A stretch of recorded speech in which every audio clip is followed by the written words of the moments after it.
Of course, what I'm talking about now is the latest shoe on a centipede of shoes to drop, and that is the shoe that drops on the raid and ransacking of Mar-a-Lago. The raid and ransack. They brought in a safe breaker, a guy to go in there and get into the safes. They looked in every office of Mar-a-Lago. This is a massive compound. I've been there. It's a beautiful place. They went through the president's private safe. They found nothing, apparently. They took 15 boxes of documents. They didn't go through the documents on the site. They just took them all. So God knows what's in there. A lot of personal information, I'm sure. And they sent 30 FBI agents. 30. The use of the FBI, so utterly and completely politicized now, is a police state tactic. There's no question about it anymore. As they trash local law enforcement, they empower the senior levels of the FBI for political purposes.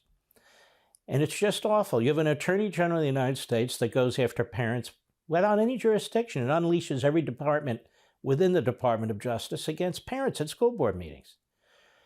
He sues Republican state legislatures that want to change their election laws back to pre-COVID, and yet still more liberal than they were before. He sues them. He sues and challenges states on abortion, even though the federal government has no jurisdiction anymore on abortion since the Supreme Court ruled. He goes around the Supreme Court through the back door. You have a provision of the Constitution that compels the president and the Attorney General and the Secretary of DHS to make sure that our laws are faithfully executed. The take care provision of the Constitution. It's been litigated before the Supreme Court. If you don't like a law, you're still required to enforce it in the executive branch.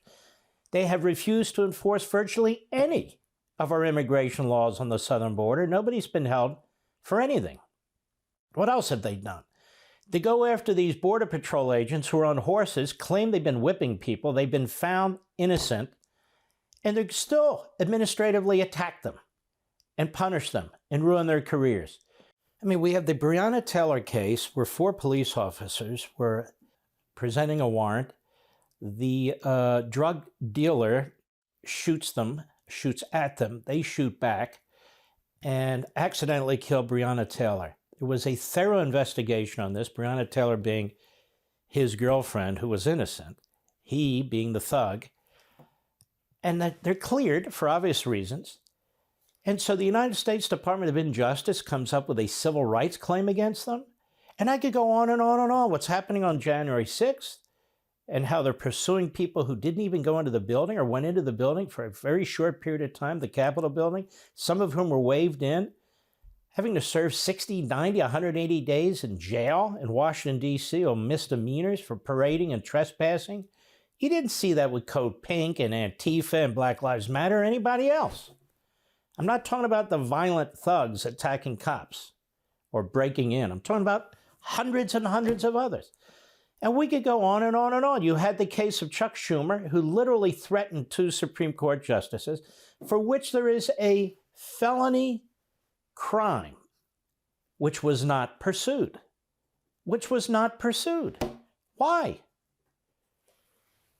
And now we have this. I can't think of an administration in my lifetime that hasn't, quote unquote, violated the Presidential Records Act. Because when you're doing a transition between one administration and the next, you're moving quite quickly. Really, it's within 12 hours because the president who is leaving office is still president right up to January 20 noon.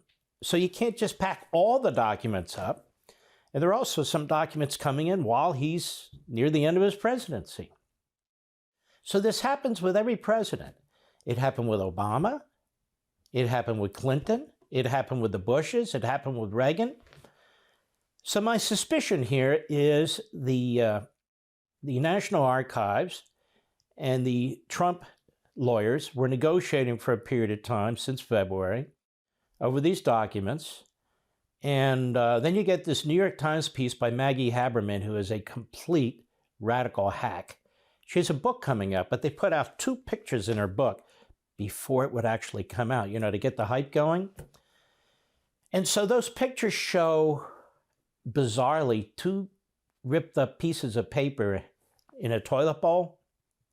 One has like Elise Stefanik's name on it, and then another one. And they say, see, Trump was known to be ripping up paper and flushing it down the toilet. What? I'm guessing that may have been a motivating factor, perhaps not. And who cares if he's ripping up paper and flushing it down the toilet? What paper is he ripping up and flushing down the toilet? Has Elise Stefanik's name on it? Wow. And what are we supposed to conclude from that? How many more instances are we going to have where they say, we finally got Trump, we got his DNA, we got his fingerprint? They've never had him because he never did anything.